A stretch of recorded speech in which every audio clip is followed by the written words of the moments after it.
for making time to be here. I know everyone's schedules are busy and challenging, and it really means a lot to Arpana and I that you're here and that you've chosen to spend some time with us here today. I'd like to start with an African greeting that you're going to find in this book, and it's Sawubona. Would you all say that with me? Sawubona. One more time, Sawubona. And so this is in the Vandana and Vaishnavi story, and it means, I see you. I see you.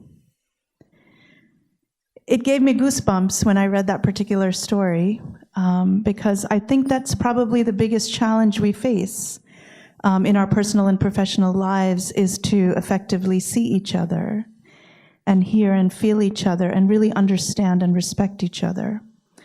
So I'm going to share a little bit about myself as we start our discussion today. I'm Vidya Sri, and I'm a co-founder of Every Woman Everywhere. I'm also the founder of an organization called Ganga Shakti. And my story is really one of being a survivor. I know we're all survivors on many levels. And my journey happens to be one associated with violence. And so, in brief, I grew up here. I came as a baby from India. I had a very typical childhood. And when I was 18, I was forced to go back to India and not allowed to come back without a husband. And so I was completely unprepared, never saw this coming, was quite a shock. And I thought, oh, I'm smart. I know how to deal with this. And I came back and I said, I'm going to convince my family that this is crazy. And I spent 18 years trying to convince my family that this was crazy, and I was not successful. But I did fall into a very random career at a bank. Didn't know anything about banking, but I knew I needed more education, and it helped me get another degree and a master's degree. And then I, rose through the corporate ranks and became a senior vice president. And when I turned 40, 9 years ago, I realized that, it was time to leave. It was time to make a change for my children and for myself. And when I was doing that transition, I reached out to dozens of organizations in the US and was looking for support and looking for other women like me. And everybody said to me, no, Vidya, you had an arranged marriage. There's no forced marriage here in the United States. And so there started my journey to raise awareness and advocate for survivors of forced marriage here. I gave talks, initially begging people to let me come. And then slowly, awareness grew, and I collected data, wrote a paper that the American Bar Association used to pass a policy resolution several years ago acknowledging that forced marriage does indeed happen here in the US. And that work led to my current work with Harvard, and developing a global treaty on violence against women, because I saw huge parallels between my personal journey, to understand what had happened to me and the global dialogue for women in every country of the world that are experiencing different forms of oppression, particularly violence, and how we still are struggling to talk about it and have a real understanding of the fact that it's not their fault, right? It's not the fault of the women or girls that experience the violence. So on the sort of 1-year anniversary of the Me Too movement, for those of you who are following that, I just feel incredibly honored and privileged to have read this book and to be here speaking with Arpana, because like a girl, I did what I was told. Like a girl, I was obedient. I thought I had to listen to everyone around me. But then like a girl, I learned to fight for myself and become someone else and really pivot and drive to make change. So, I'm here to tell you and probably reinforce what many of you already know, that you can actually straddle those two worlds, right? And have two very different outcomes in your life. And fortunately or unfortunately, both of them is being like a girl. But today we're here to talk about courage and strength and tenacity and determination, and focus and drive and overcoming obstacles and fighting when you really think you can't fight anymore, right? So such incredible stories in the book. There's just so many that we can talk about, and I know with the recent, news and awareness and developments around 377 in India, and those of you who are following that, we're in a very interesting time, right? We're in a very interesting time of interpretation of law, of implementation of law, of women standing up for themselves and really advocating for themselves. So Aparna, I'd love for you to talk about some of the stories here that really kind of speak to you. What are some of your favorites? I know we've talked about a bunch of them, and we want to probably focus in on, there's some incredible stories here in the mental health space and the LGBTQ space. There are athletes.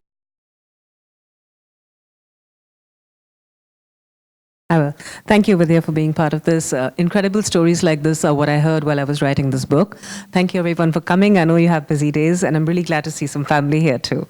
Vidya, I'd like to start off with, you mentioned 377. For those who are unfamiliar, and a lot of you are probably not familiar, we had a law that, which was an archaic law from the times of the British, that criminalized homosexuality. And it's an old law, and we've been trying to fight it all these years. There have been people on the street. We have an entire community of people which are perhaps unique to India, which is the Hijra community, who are, they're called eunuchs, but not all of them are eunuchs.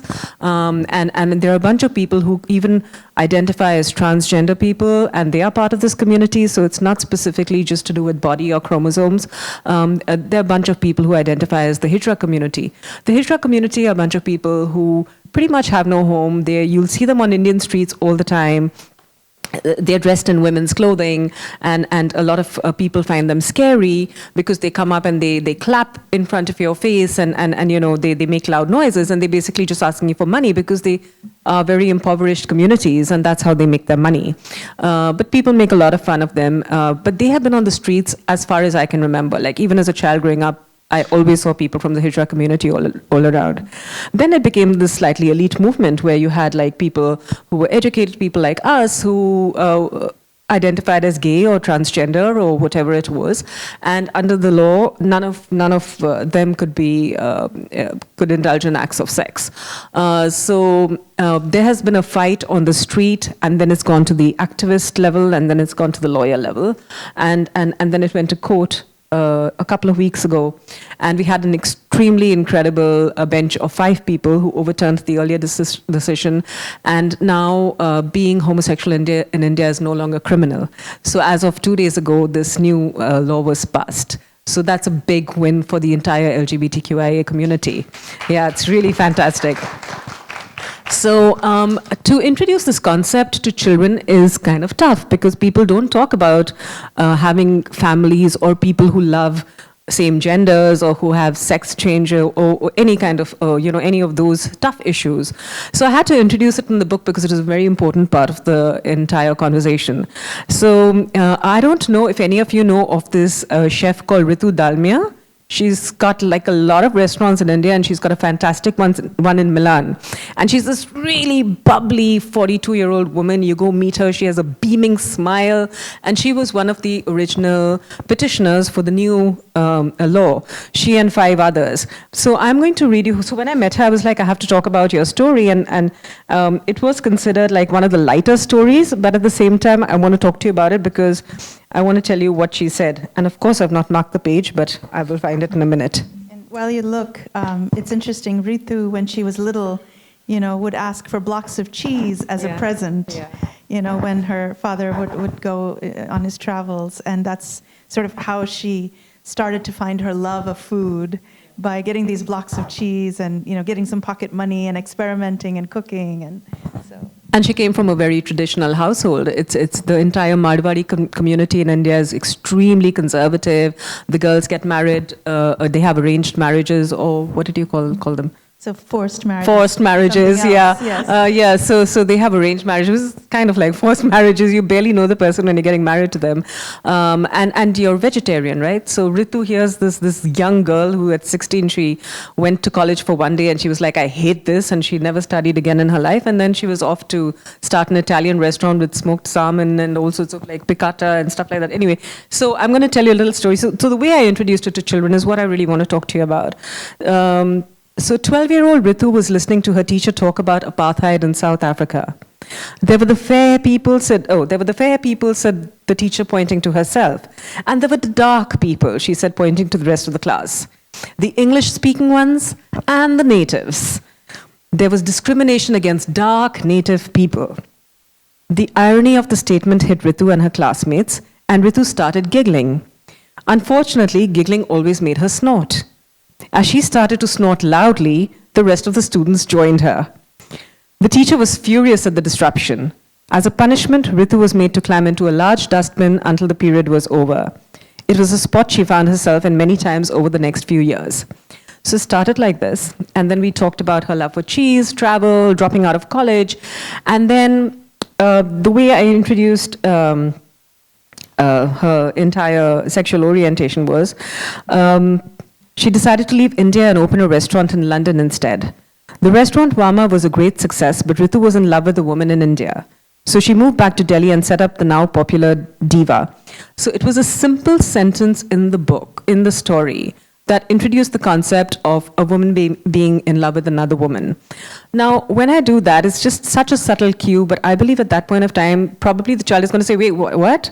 You know, and that's when a parent has to really kick in, or the elder sibling, or whoever's reading the story, and explain the entire concept of love is love, and you know, how there are different types of people in our society, and we all form part of the very same society. What happens is that the burden is often put on a storyteller to tell these stories completely and holistically, and that's not what I'm doing with this book. My book is simply to introduce people to concepts, to make you feel angry or upset or curious about something, and then it's for parents and educators to take it forward. So that's how I introduced this.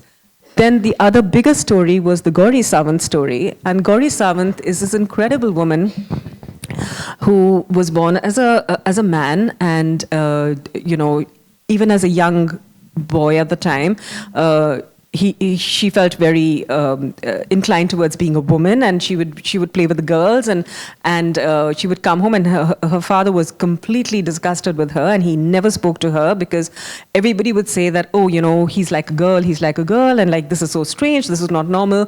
So the father started to shun her at that time. Eventually, the story goes that Gauri had a really bad time at home. She left, she joined the Hijra community for a bit, and then she found her own home. And finally, she decided to go, and she started to work as a volunteer in an LGBTQIA community, and she had decided to go for a sex reassignment surgery, a gender reassignment surgery. Now, that story is in the book. How she had a gender reassignment surgery, and from Ganesh, that was her male name, her assigned name, she became Gauri, who she is now. And then the beautiful part of the story is that because she was in this community where there were a lot of like transient people, she came in touch with a prostitute who basically had a child, and the prostitute died. And the child was going to be again put into the entire trade. And Gauri adopted her, not legally because we don't have that system for a transgender person yet to adopt, and adopted her, and now that girl is in boarding school, and she's in the 9th grade, and she's doing really well. And this is a fantastic story. She wanted to be a mother, and she said, being a mother is the most fulfilling thing for me. And she's a transgender woman, so she's changed society. She's come in a couple of advertisements, she's come in a couple of shows. But even to introduce this concept to children, it's like an incredible way to do it. You talk about her being a little boy, and then how she transformed, and then she became a little girl. So it normalizes these concepts into children's minds. So that's how it was done. Yeah, and what really struck me in Gauri's story is at the end, she says, motherhood is the best. Yeah. You know, when someone makes a statement like that, it's so personal and so powerful. And you know that she felt in that moment, or she feels in that moment as a mother, that was what she was meant to do, right? And mother this child and love this child. And I wanted to mention in the Ritu story too, when you said, you know, you don't sort of deal with the meta, right? You kind of go right into the story itself in a very simple way. And I think it's an amazing resource, these stories, because it doesn't come with the baggage of how the author interprets these issues, right? It's just the story. So your children or you get to read the story, and you get to interpret and work with it however you want and build your own context, which I think is a really powerful resource. Yeah. There isn't noise around it. Yeah. So when you read these stories, you'll see that there really is no noise. All you're getting is the actual story. Yeah. There's no editing around, no personal opinion around Right. it. Yeah, Right. that's true. Although there is a guide at the back for parents to use, which explains a lot of these issues as to how you can talk to your children about it. But these are issues I think we all should be talking to about with all children everywhere. Absolutely. Yeah. Because it's in every country, right? These women could be anywhere. They happen to be in India, but they do live and thrive everywhere, right? So, Yeah. yeah. So shall we talk about Vandana and Vaishnavi? Yes, I'd love to talk about them. That was the Sawubona that we all greeted each other with, the ICU.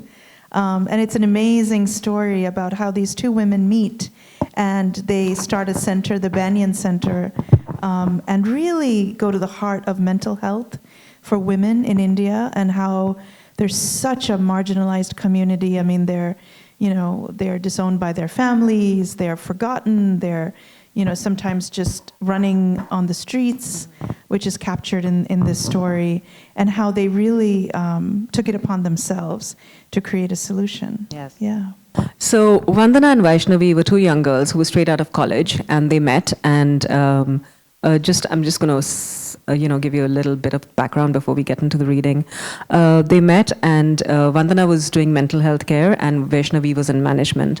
And Vandana went to a mental health institution, and there was a woman sitting there, and she looked at Vandana and she said, look at you with your handbag and all your privilege. If it weren't for just the difference in our brains, you could be here too. Or I could be you, you could be me. And Vandana was 23 and she was really disturbed. She was like, wait a minute, that could happen. And she was quite disturbed with it. And being 23 and young and fiery and full of idealism and everything, she went back and she told her friend Vaishnavi that, hey, we need to do something. And then they actually started to notice the number of destitute people in India on the streets with mental health illness. They were just roaming the streets, no one to take care of them. Some were in institution. And even in the institution, when the families put them in these institutions, the male patients or the male residents would get visitors, but the women would not. And when you think about it, it's a lot to do with inheritance and a lot to do with property and stuff like that, right? So the women would just not. Anyway, so Vandana and Vaishnavi spoke about it, and they basically started an institution for people with mental health illnesses, destitute people with mental health illness, and it was called the Banyan. The Banyan is a big tree. I don't know if you have an equivalent here, but the Banyan is a big tree in India which grows, and then the branches become roots again, and they go back into the ground, and then they grow. So the Banyan can be like, it covers like huge areas. That one Banyan tree keeps growing roots and grows again and grows again. It's like a big canopy and like shelter. So they started this institute, and they started very idealistically. They got land from the chief minister, etc.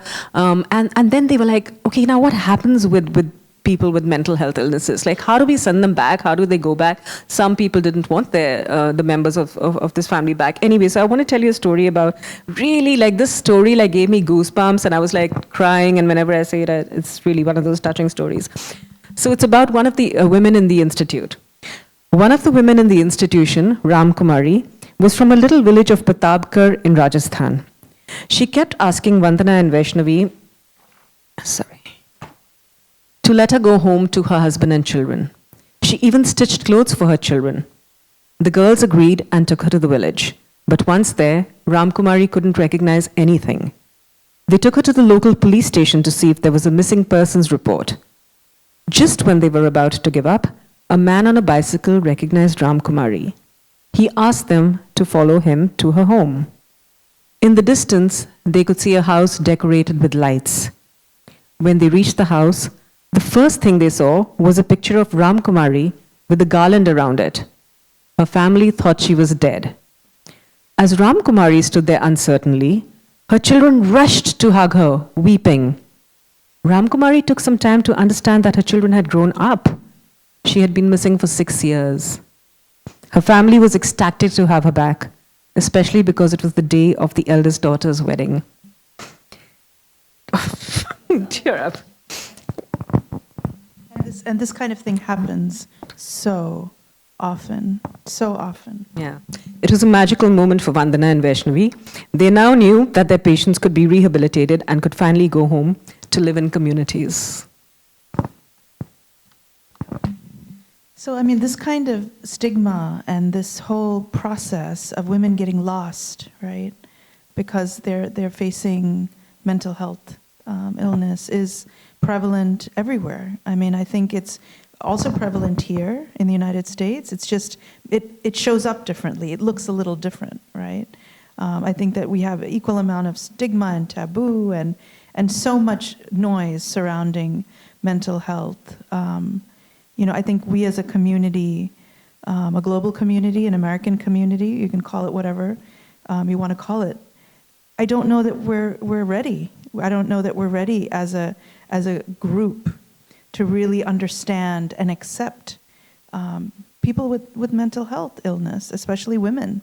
I think women are truly marginalized and ostracized and put upon in a way that men are not always, right? So there's even a gender element, point, yeah, and there's a point in the book about how, you know, when men have visitors and they have mental health illness, it's very different. Women don't tend to get the visitors. Why is that? You know, why is it that it's so much worse if you're a woman and you have a mental health problem, but it's not so bad if you're a man? I found that very interesting. Yeah, I found that interesting too. And I figured it was just for economic reasons, nothing else. Yeah. It's all about power, actually. And we have to rebalance that power, don't we? Yeah. So, Banwari Devi. Oh, Bhavri Devi. So she's one of my favorites. And she is a woman in Rajasthan and, you know, gets this opportunity to make a difference in her community and really step into a leadership role. And she takes a lot of risks and kind of really learns about what it is to lead in a community and try to solve problems. And she faces some terrible obstacles. I mean, the powerful people of the village perpetrate terrible violence on her and her husband. She's raped. I mean, he's beaten many, many, many times. And yet she persists and she fights and she never gives up, you know, and I think that was an incredible story. Yeah, actually it was one of the saddest stories in the book, and I hope this is not coming across as though every story is sad, but a lot of these powerful stories are sad in their essence. But the beauty about these stories is that everybody rose up and they fought, and I'll tell you a little bit about Bhavri Devi. So consider this. There's this really petite woman in a village who has gotten married at the age of 11, and she goes from one home to the other because child marriage is really common in at the time, and specifically in the state, it's got the highest incidence of child marriage, Rajasthan. So she's in a little village. You know, we have a lot of tourism in that area, like Rajasthan, but actually it's got so much social ill still, and it's all just tucked away. So one day a jeep pulls up, and you know, there's this woman from the Rajasthan government, and she calls her and she says, "Hey, do you want to come and be part of this movement where we are recruiting women from villages at the grassroots levels to change communities? So we want you to learn about childbirth, we want you to learn about the dangers of child marriage, we want you to learn about how women can stand up for themselves in communities, self-defense, economic independence. We're going to teach you all these tools that you can spread with your community." So she goes like, okay, and then she goes away for a month and she gets trained with a bunch of other women from other villages around the same area who have come. And that's the first time she discovers a sense of community because she never had any friends, right? She's like about now what, 32, she's never had friends. So now she discovers all these women, she's part of a community, she's making a difference, she comes back to the village, she's making a huge difference. And one of her jobs was, and the reason one of this task force was set up was because there was a high incidence of child marriage in the state. And the government wanted to reduce the statistics. So every time there was any incidents of child marriage, you had to make a report and send it back to the center. First, you have to go and counsel them. So Bhavri Devi heard about a family which had a daughter who was 9 months old and had a daughter who was 11, and both of them were getting married on the same day. A 9-month-old child, all right? And so she went with a Sathin to the house and she said, "Hey, listen guys, you know, this is not healthy, this is not right." She counseled them and they were like, "Who the hell are you to tell us what to do? Get out of the house." All right? Now, she comes back and then her Sathin and they write this report up that, okay, these are the number of child marriages we know about happening. This is this family, age of child 9 months, also the elder sister 11 years. So when the center got the report, they were like, 9 months? This is scary. So they send...